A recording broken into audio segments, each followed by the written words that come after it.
गेल्या कित्येक वर्षापासून सिडको वाळूज महानगर बचाव कृती समितीच्या माध्यमातून सिडको वाळूज महानगर प्रकल्प अंतर्गत संपूर्ण विकास कामे करूनच हस्तांतरण करावे ही मागणी सातत्याने लावून धरली होती। किंबहुना शासन तसेच प्रशासनास निवेदन देऊन देखील विकास कामे होत नसल्याने सिडको वाळूज महानगर बचाव कृती समितीचे अध्यक्ष श्री नागेश कोठारे यांनी सिडको वाळूज महानगर बचाव कृती समितीच्या माध्यमातून दिनांक 21/4/2021 रोजी माननीय उच्च न्यायालयात धाव घेऊन याचिका दाखल करत दाद मागितली होती। सतत पाठपुरावा करून मुख्य रस्ते, पथदिवे, पूल, गार्डन, सेवा सुविधा, भूखंड आणि इतर अत्यावश्यक विकास कामे प्रलंबित आहेत।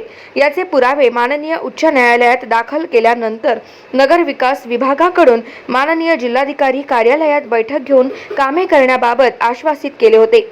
त्या अनुषंगाने सिडको प्रशासनाकडून रखडलेली विकास कामे हाती घेण्यात आलेली आहेत।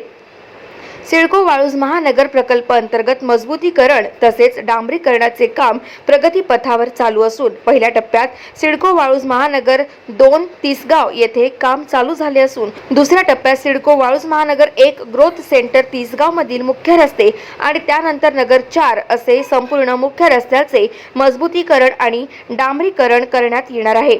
या सिडको वाळूज महानगर बचाव कृती समिती आणि परिसरातील नागरिकांकडून आनंद व्यक्त करण्यात येत आहे। गाव माझा न्यूजकरिता ब्युरो रिपोर्ट छत्रपती संभाजीनगर।